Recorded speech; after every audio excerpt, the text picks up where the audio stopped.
नमस्कार दोस्तों, स्वागत है आपका द मिशन के यूट्यूब चैनल में।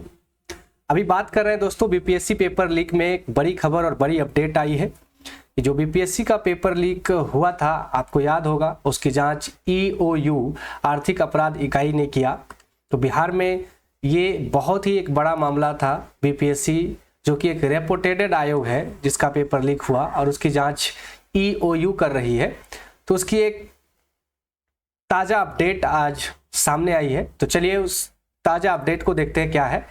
तो अभी की सबसे बड़ी खबर के रूप में अगर देखें, आज के अखबार में भी हेडलाइंस छपे थे कि बीपीएससी का जो पेपर लीक हुआ वो किस रूप में लीक हुआ। तो उसकी ताज़ा अपडेट देखते हैं ईओयू के। तो ईओयू का बड़ा खुलासा। तो सबसे पहले आप कहेंगे कि ये ईओयू कौन है। तो ईओयू इकोनॉमिक्स ऑफेंस यूनिट यानी आर्थिक अपराध इकाई बिहार पुलिस के अंतर्गत एक काम कर रही है, आर्थिक अपराध इकाई जो इन मामलों को देख रही है। तो प्रश्न पत्र जो लीक हुआ था उसके कुछ नए ताजे अपडेट आए हैं, जैसे कि ये देखिए, शिक्षक नियुक्ति के तीसरे चरण की परीक्षा का प्रश्न पत्र 3 दिन पहले ही कर लिया गया था लीक। तो कुल मिलाकर देखें तो 3 दिन पहले ही पेपर लीक हो गई थी। यहाँ पर कोटेशन लिखा है कि प्रश्न पत्र को पटना से नवादा ले जाने के दौरान रेस्टोरेंट में पेटी खोलकर उसे किया गया था स्कैन। मास्टरमाइंड डॉक्टर शिव ने पिता डॉक्टर संजीव और साथियों के साथ मिलकर रची प्रश्न पत्र लीक करने की साजिश। तो इन 4 बिंदुओं से समझे पेपर लीक की पूरी कहानी।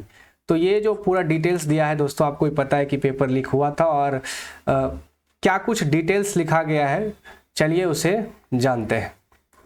तो डिटेल्स में जब आप यहाँ देखेंगे तो इन 4 बिंदु में से ये जो बड़ी 4 बिंदु हैं, वो 4 बिंदु क्या है पहले उसे देख लेते हैं। कहा गया है कि ट्रांसपोर्ट एजेंसी के संचालक को किया मैनेज।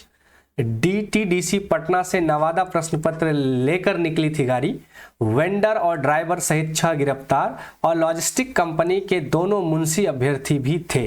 यानी कि आप देखें तो ट्रांसपोर्ट एजेंसी के चालक से ही मैनेज कर लिया गया। और यही एक बुद्धा फैमिली रेस्टोरेंट है जहां पर गाड़ी को रोका गया जब पेपर छपने के लिए गाड़ी पटना से रवाना हुई, और वहीं पेटी खोलकर स्कैन किया गया, जिसमें जो लॉजिस्टिक कंपनी थे उनके जो 2 मुंशी थे वो अभी कैंडिडेट थे।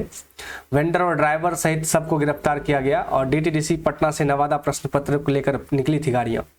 तो इन चारों पॉइंट्स से देख सकते हैं कि पेपर लीक का क्या पूरा खाका रहा और इन कारणों से बिहार में ये इस तरह की घटनाएं हुई।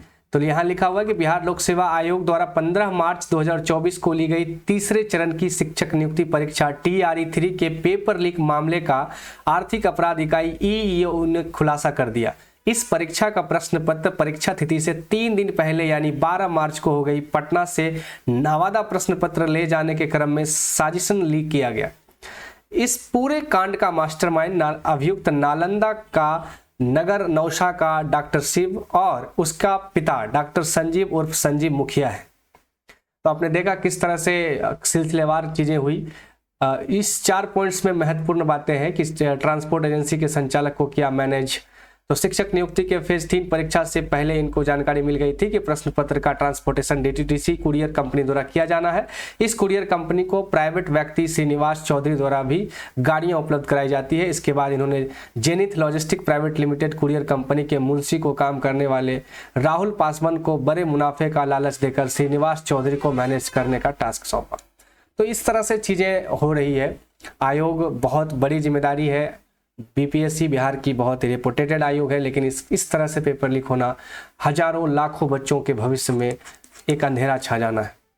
लेकिन फिर भी ये मामले अभी जांच में चल रही है, लेकिन कोई बड़ा चीज़ नहीं हो पाता। आप देखते हैं आए दिन पेपर लीक तो होते हैं, लेकिन कोई बड़े कार्रवाई हमें नहीं देखने को मिलता है।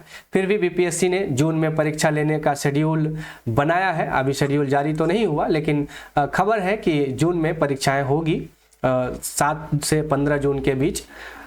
कुछ जगह मुजफ्फरपुर, पटना के जिला वाइज स्कूल आवंटन की बातें भी सामने आ रही है।